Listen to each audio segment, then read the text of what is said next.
A true miracle. This man is Justin Firth, and he is at the same time the unluckiest and the luckiest person on Earth. A few days ago, Firth was at work building a fence. He suddenly felt something hit him in the back. In an attempt to understand what was going on, he looked around and witnessed the most horrific sight.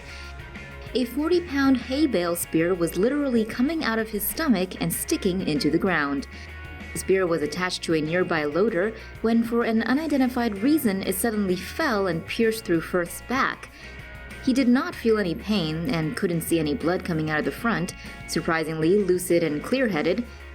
He requested that his wife and his son not to see him like that. His coworkers cut the spear off the loader and called 911. He was soon carried into a helicopter and transported to Portneuf Medical Center. It took the team of surgeons nearly 4 hours to take the spear out and repair internal injuries. Fortune was on his side as the object missed his spinal cord, his aorta, and the tube connecting his kidney to his bladder by only a few centimeters. The Firths planned to keep the spear as a reminder that Justin's life is far from being over yet. It was a close call, though. Keep watching. Not as harmless as you thought.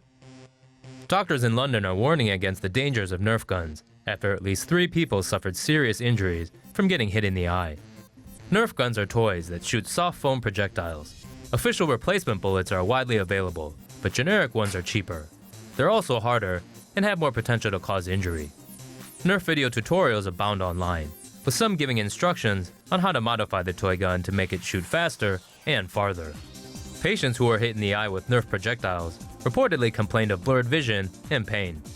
Doctors later discovered their eyes were inflamed, and blood was pooling in the anterior chamber. Both the cornea and retina had also developed swelling. Fortunately, after being given eye drops, their sight returned to normal in just a few weeks. Such eye trauma may not always lead to permanent vision loss, but could result in a long-term condition like glaucoma. Experts recommend wearing safety glasses to minimize the danger. Nerf manufacturer Hasbro warns people not to aim the guns at people's eyes or face. It's also pretty basic common sense. Still, nothing wrong with being too careful. Surfer tries to conquer monster wave in Portugal and fails. Shocking video footage shows the dramatic moment a British surfer gets wiped out by a colossal wave. Plumber turned pro surfer Andrew Cotton is obsessed with riding the world's largest waves. But the 36-year-old met his match while surfing in Nazaré, Portugal, where the seas churn out waves as high as 80 feet. Cotton had been trying to outrun a 50-foot wall of water that soon came crashing down. He was thrown off his board and swallowed by the wave, but then got spit back out and landed in the water back first. The Brit suffered a painful spinal disc fracture in his lower back, but was fortunately rescued from the water. He was loaded onto a spinal board and rushed to the hospital, where he's currently recovering. He doesn't need surgery, but does require a body brace to help him move around. It'll take time for him to heal completely, but no doubt Cotton is already itching to catch his next big wave. Cowabunga! Be careful with fireworks. A teen from Washington is hoping the devastating experience of losing 4 fingers to fireworks play gone wrong will help remind folks out there just how dangerous the explosives can be. 17-year-old Lakewood resident Curtis Musowich and his friend found a mortar and shell firework at their workplace last month. The young man thought the fuse would be long enough for him to light it and throw it before it went off. But Musowich was wrong. He lit the device, and before he could throw the explosive somewhere safe, the firework blew up in his left hand. After the explosion, the stunned Musowich said he looked at his friend, then down at the hand that had been holding the explosive. It was then that he realized that half of his hand was completely obliterated, with the remaining raw stump pouring blood as jagged bones stuck out. The teen was rushed to Harborview Medical Center for treatment. According to the doctor who treated him, young males, surprise, surprise, are the most common victims of fireworks-related injuries. And the doctor noted that shell and mortar fireworks are pretty much the most dangerous ones around.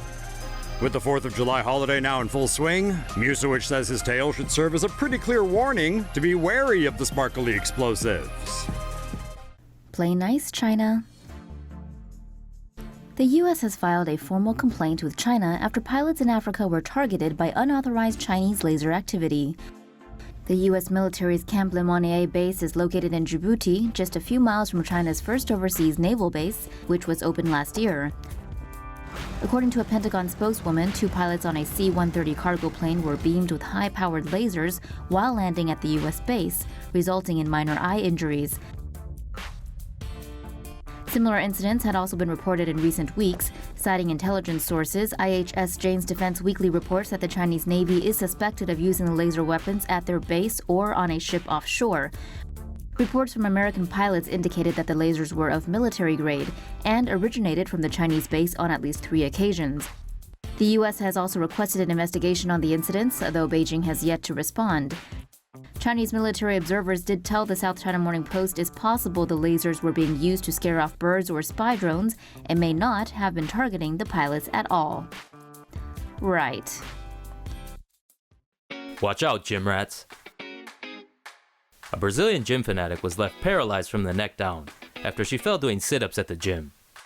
In January 2016, the 23-year-old gym rat was doing some inverted sit-ups when things went south. Literally. The safety strap broke as she lost her hold. Her trainer wasn't able to catch her in time. She was unable to move after landing on her head. She broke the 5th vertebra in her neck, knocked out another one, and squashed a 3rd, leaving her paralyzed. But after several months of long therapy, the woman has fully recovered and is walking normally again. O blood types more likely to die from serious injury. Oh no, that's not very good news. People who have O blood type may be at a higher risk of dying from serious injury. A study published in Critical Care looked at the medical records of 901 severe trauma patients who visited one of 2 emergency critical care centers in Japan from 2013 to 2016. They found patients with type O blood had a death rate of 28%, while the death rate of patients from other blood groups combined was 11%. The results suggest that blood type O could be a potential risk factor for hemorrhage. People with blood type O have lower levels of the blood clotting protein known as von Willebrand factor, or VWF. According to the researchers, a low VWF level is a possible explanation for the observed increase in mortality in patients with blood type O. Since the study was conducted only in Japan, researchers suggested looking at results over different populations, as different countries tend to have different blood type distributions.